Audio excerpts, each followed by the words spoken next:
The scariest things I've ever experienced in residential real estate in celebration of Halloween. Here are the stories. My name's Mariam Hejazi. I've been helping people buy and sell residential real estate for over 12 years, and I have been loving Houston since 1987. And if you know anything about Houston in October, you know that it's still kind of hot outside. So for the rest of the video, I need a wardrobe revision. Be right back.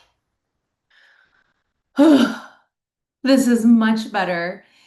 If you live in Houston or you're moving to Houston, you need to know that it is most likely going to be pretty warm most Octobers. I can only think of a few Halloweens in my lifetime that it was cold, maybe once or twice that there was frost on the ground on Halloween. And I'm recording this video the last week of October of 2025. And right now it is currently 88 degrees. We are supposed to have a cool front tomorrow, which I am very excited about. But ideally in October, if it is just in the 70s, you're winning. So I have my festive witch cat shirt on because it's warm here. I could not possibly do a video dressed as a witch because I definitely would have melted. All right, so I promised you scary stories in real estate, and per usual, I have a full handwritten list of them. So here we go. The gazebo story. Long ago, many moons ago, I had clients moving to Houston from Dallas.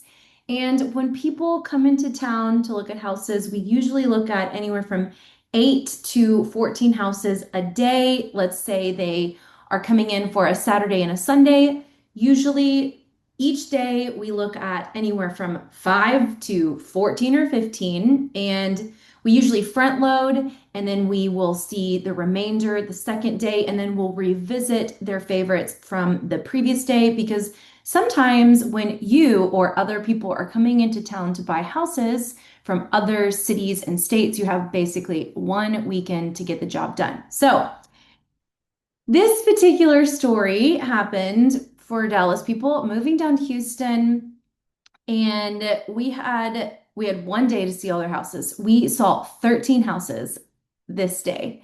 And one of the houses seemed to be a really good deal. And at the time, I didn't have this saying because I think I was only like 3 or 4 years into the business. But now I have the saying that if the house it looks good and is well priced and it is in a pretty good location and it hasn't sold and it's been on the market for 6 months or longer, all we have to do is go to the house and it will become wildly apparent as to why it has not sold. And this is definitely one of these cases. So we go into this house and everything looks pretty good. It's like a gloomy, rainy, cold day. I think it was like in January. And we walk in and we're in the living room. This house was built in probably, I don't know, 1977. And off to our left-hand side, we, no joke, see a gazebo, like a gazebo with lattice panels to the left of the front door in like into the living room where like a fireplace would be. And it obviously contained something. And we were like, what could this be? And so we walk over, we open the door, and there is a cherry red hot tub. A hot tub in a gazebo in the living room of this house with like this super heavy like golden glass bronze pendant light basically from like 1977 or earlier or maybe the 60s. We stared at each other. I looked back. We looked at the gazebo in the hot tub and we looked at each other and I looked at it and I was like, get out. I was like, get out of here. You're not buying this house. Get out. We're leaving right now. And they were like, yeah. And we didn't touch anything. We left. I like locked the door, put the key back in the box, and my feedback was, I am so sorry. We literally ran out of the house after seeing the hot tub in the gazebo. I may have forgotten to turn off all the lights. We left so fast. I think you may have to give this house away. I never heard back from the agent, but what do you say to that kind of feedback? Not a lie, totally real. I wish I could remember what address it was to see the status of the house now, but we just like ran very fast away from this house. Okay. Flood. All right. So years ago, I had a house on the market. The owner passed away in the home. And I have listed a few homes in my years where the owner has passed away, but usually the owner or owners are elderly, and it's pretty normal to die of natural causes at home, I guess if you're lucky. And so if someone has died of natural causes in the home, especially if they're elderly, like it doesn't ever cause concern for me, and it really shouldn't for you either. But this house did have kind of a not tragic and mysterious is not the best way to describe it, but it had somebody did die in this house and they were not elderly. So we have that already on our plate on this house. And I now, because of this house, I have this paranoia about vacant houses on the market. And so, as a listing agent, if I have a house on the market and it's completely vacant and I know the owners are not visiting it regularly, I have a neuroses that I must go at least once a week and I just walk the house. I usually will keep like cold drinks and maybe some snacks in the house for showings, but I go and I check on the house, I get a cold drink, and I just make sure that everything is okay. Because in this particular case, I knew nobody was walking this house. So I go in one day and I go to it's a three-story townhome. So first floor, go to the second floor where the living and the kitchen is, and I look up and I notice that there are like drops of water falling through the recessed can lighting. And I just looked up and I said, huh, that's weird. That's weird. And I went upstairs and I walk into the master bathroom and there's just water everywhere. There is at least this much water. I don't even know how it didn't spill out. And there must have been like a threshold that kept in the water, but there was at least this much water on the whole floor of the whole bathroom. And I looked, and actually, one of the bathroom sinks was overflowing as well. And I just looked at it and I go, oh, hmm. And I just turned off the light and went back downstairs. Like I was in shock. And I just like, I went back downstairs to the kitchen and I was like, hmm, I should probably clean that up. And thankfully, there were some dishes left in the house, and I got one of those plastic Pyrex measuring cups.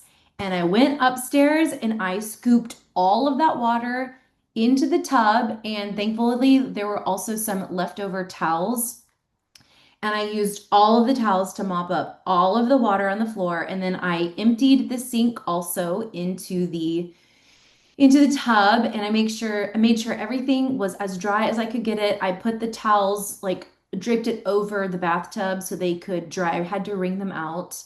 The water had obviously been sitting for some time, and as I'm cleaning it out, I realize what has happened. I felt like it happened like in slow motion because I was in such shock that like this could actually happen, but it can actually happen because I've seen it and I've cleaned it up. So the AC drain line had an algal or like a fungus or an algal buildup in the line, and it blocked the water.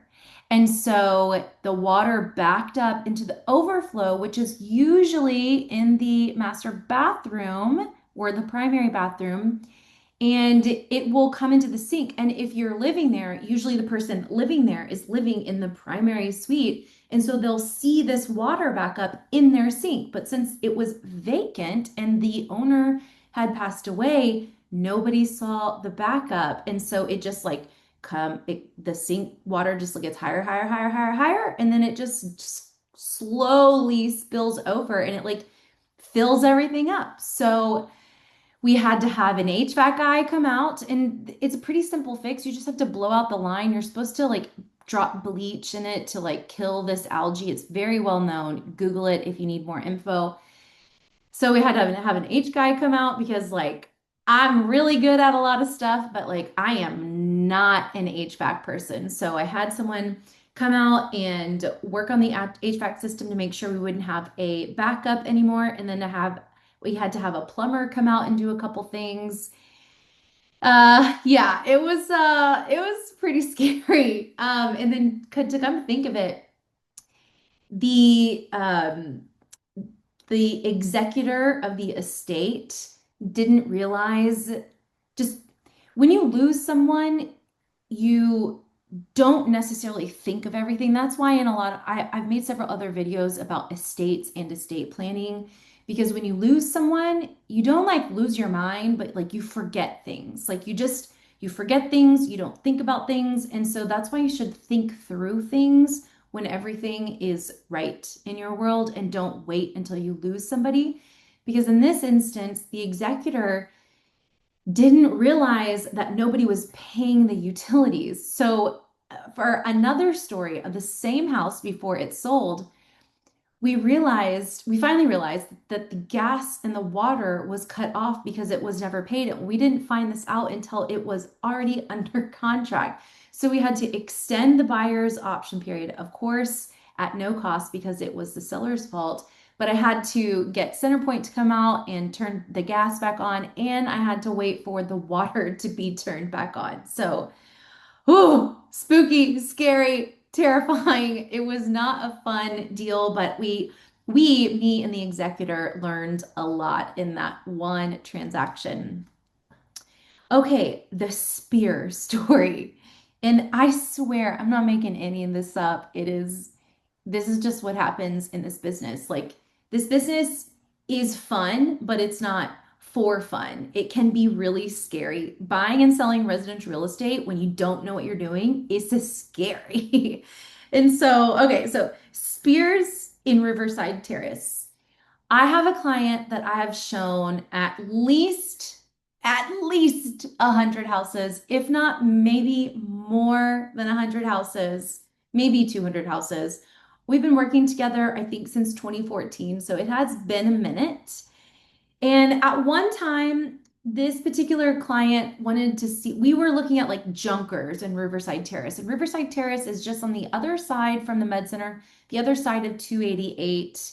It is it's a beautiful old neighborhood, but a lot of the houses, especially in like 2013, 14, and 15, were in extreme states of disrepair. And so this client was looking for some junkers. And so whenever you go and you look at houses that are like missing the floor or like there's holes in the roof, you never know what can be in it. There could be a squat, like literally, there could be a squatter in the house. There could be an animal like a possum or a raccoon or like cats or dogs.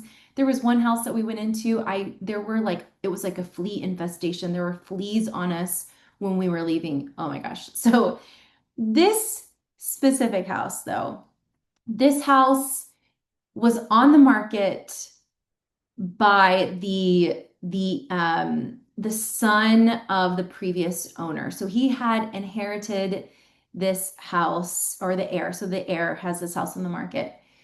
He's inherited it from his mom, and he has lived there his whole life. And he is insistent upon being present during all showings and giving us the tour. And at first meeting, you can tell that this owner is like a little off, like really nice guy, but he's just off. He's lived with his mom his whole life.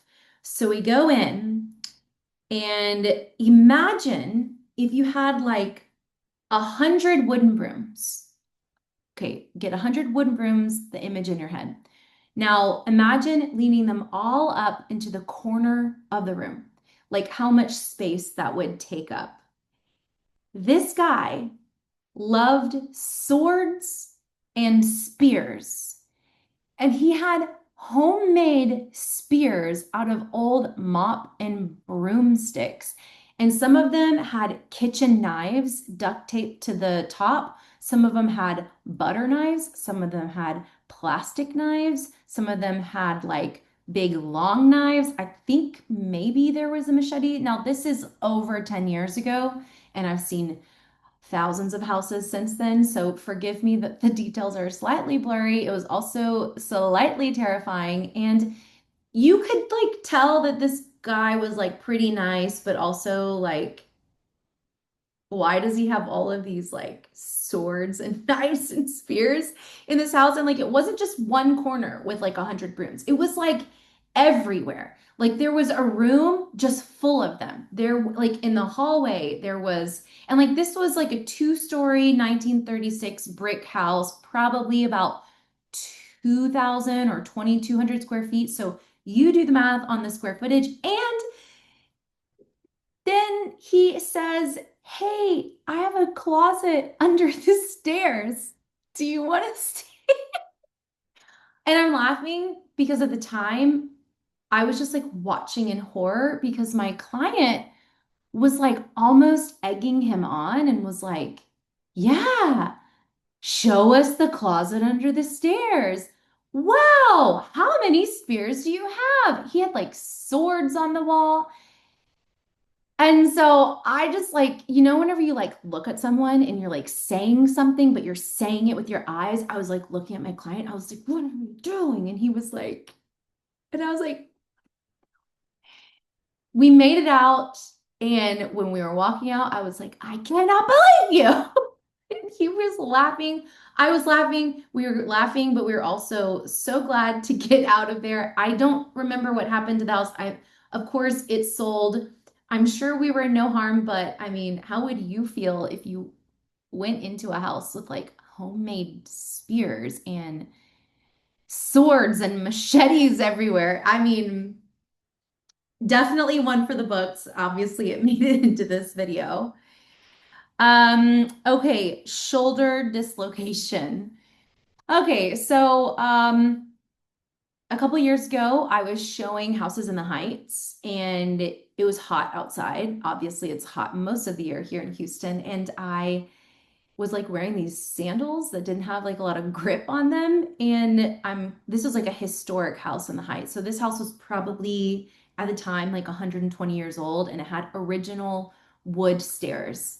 And we were getting done looking at the house, and I was coming down the wooden stairs, and I just like my sandal just like slipped, and my whole body slipped. I slipped. I fell down the stairs.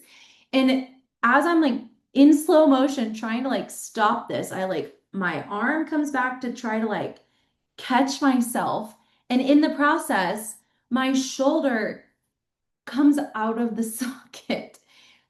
I fall down on my butt, and I just like I I'm like holding my arm, and my shoulder didn't pop back in. And like my client's looking back up at me because he was just like 4 steps below me. He's looking up at me and I'm looking down at him, and he was like, "I don't know what to do." I was like, "I don't know either." And I was like, "Will you just hold my hand?" And so I've known this client and his wife a very long time. And so he like holds my hand, and I was gonna just try to get up, but at the same time, I was able to like flex my like shoulder sort of, and it like popped itself back into the socket. And like my client looked up at me and was like, he goes, "I could feel that pop through your arm." I was like, "Yeah." I got up off of the stairs, walked downstairs, turned off all the lights. We left, locked the doors. I drove myself home. And the next day I went to the chiropractor and I had to do about 6 months of like very intentional movement and exercise and like some light physical therapy with my chiropractor. Yeah, that was pretty scary. Thankfully, I didn't have to leave in an ambulance. So yeah, you just never know what's going to happen on these showings, especially in these older homes. All right. This one's not super scary, but it could be a little scary. So, the cat in the attic. So, a couple years ago, I had clients in Rice Military, and they were looking for a very specific house. And so we just had to see a lot of houses because you can't necessarily see it from the photos. It's like one of these things where like when you know it, when you see it, you know it, but you have to be there in order to know it. And so in one of these houses that we went into, there is a cat. And I love cats, obviously, cat shirt. And so yeah, no big deal. You know, the showing remarks say like, please don't let cat out. Like, no problem. We got it. Like, cute cat. We're giving it little pets. It's following us around. And then this townhome in particular, I think it was either 3 or 4 stories. On the top story, a lot of these townhomes have what we call a Texas basement. And this Texas basement is not a basement, but it's attic space. So a lot of these times there will be like short doors or like full-size doors, and you can open it up and it gives you walk-in space to your attic. And a lot of the times they'll put plywood planks so you can just walk no problem on it. And then a lot of people store like suitcases and Christmas trees and like big decorations in their Texas basements. So this one wasn't super big, but it was still like a half door in this room, and my clients wanted to look in it. So we opened the door, and in 1 second, this cat bolts into the attic, and we're like, oh, what are we gonna do? The cat's in the attic. Like, we can't leave. We got to get the cat out. And I was like, kitty, kitty, kitty, kitty, kitty. And the cat was just like going further and further. And then I like couldn't see it anymore. And we were like horrified because like I'm a very respectful showing agent. We don't even touch people's furniture. We don't even I never sit down in a person's home that is on the market. Like, I'm like, don't touch anything. We leave everything exactly as we found it. We are super respectful. We don't snoop.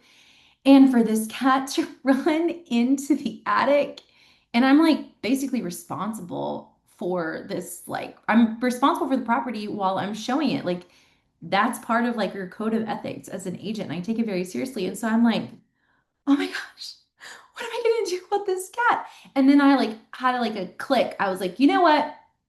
This is not the first time that cat has run in the attic.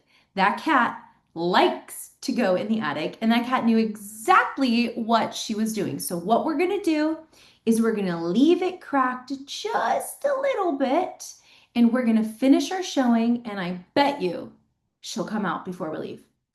And sure enough, I think we were there another like 20 minutes.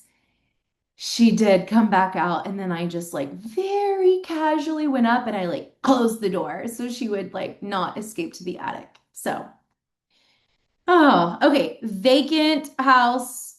All right. There's a lot of crazy things that happen in vacant houses. So, this one happened to be in like the regentrifying portion of like Spring Branch, and it was like 5 years ago, maybe 6 years ago. And it was in a big house. So it was in, I don't know, this house might have been like 1.5 at the time. And it was staged. So it was like new construction, 1.5 million staged in like the regentrifying portion of Spring Branch, which is going to be north of I-10. And I'm holding it open because in previous videos, you'll know about me. I am the open house queen. I love to host open houses. So I'm hosting an open house at this beautiful house. And I go in, I try to get there like 15 to 20 minutes early. Sometimes I don't make it there that early. But this one in particular, I got there, I think like 15 minutes early, and I was like, bringing all my stuff in. I'd put all my signs out, and I'm making sure all the lights are on, turning down the air. And I walk into the primary master suite, and the bed was messed up. And it was like a made up staging bed. So like it was like a real bed with like staging comforters and pillows on it. And it was all messed up. The pillows were everywhere. The comforter was all messed up. And then there was like a half-eaten like to-go plate on the kitchen countertop. And like I think that there were some empty beer bottles, if memory serves me correctly. But like I just I just looked at it, I just stared, and you know what happened in there. Like you know. And the this bedroom in particular had French doors to the backyard, and they were like unlocked. God, I mean, you just so I just took a picture of it, didn't say a word. I just took one photo of it, of the bed, and one photo of the kitchen countertop with all of the stuff on it. And I just sent those two photos to the listing agent, and I just waited. And she like immediately responds. It was like, what the hell? And I was like, girl, it was like this when I got here. And she was like, she calls me immediately. She's like, what? I'm just like, look, I just walked in. You'll have to look at your showing log because as agents, we have to make showing appointments. And so in order to go in legally, you're not supposed to enter without a showing appointment. It's like a big deal to enter without one. So I was like, you're just gonna have to look at your showing log, but also the French doors were unlocked. So it could have been anyone. If unless you have cameras on the backyard, you'll never know. So I never knew. I just like threw away the stuff and I like made the bed up because like what are you gonna do? This open house is already in the schedule in MLS and people sometimes come from out of town to see houses. So you can't exactly like cancel the open house last minute. So I just held the open house. I didn't tell any of the guests about it. But yeah, crazy, scary. All right. So handprints. All right.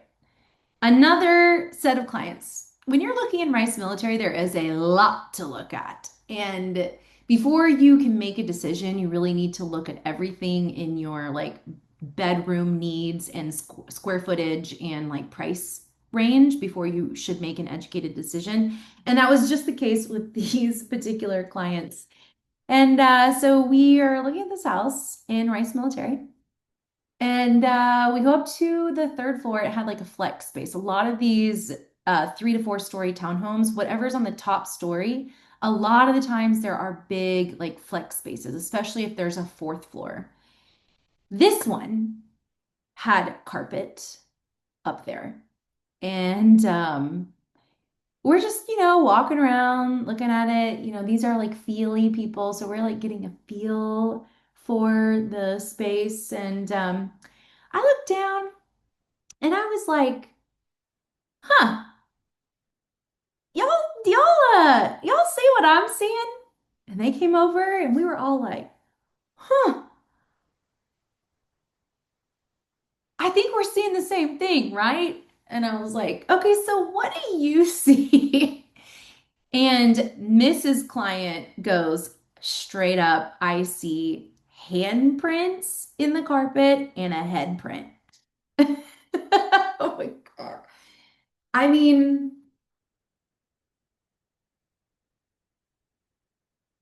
really?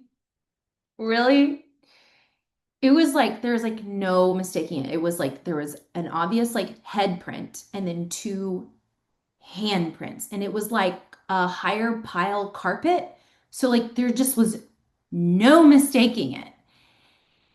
And that did it for these buyers. She was like, "Well, we're ready for the next one." I was like, "Okay, good." And we left. So These are just like a couple of the crazy stories. These are just like my more like fun, noteworthy ones. You just like never know, especially if you're needing to see a lot of houses. You see a lot of stuff, and you never know what's going to be in a vacant house or even an occupied house. Like you're going into someone's home where they live and where they get to be themselves. So you just like never know what you're going to find. Hopefully, none of these stories were too scary for you. This is just a fun cross-section of my life as a realtor for the last almost 13 years. This ended up being a pretty long video. I'm going to make a part two of scary things that can happen to you in real estate. This one was story centric. The next one will be kind of like contractual. There are some really scary things that can happen to you when buying and selling real estate. So we'll go over those things. So stay tuned for the second part of this Halloween series. Thanks for watching. Like, share, subscribe. And again, my name is Mariam Hejazi. I've been helping people buy and sell residential real estate for over 12 years, and I've been loving Houston since 1987. See you soon and happy Halloween.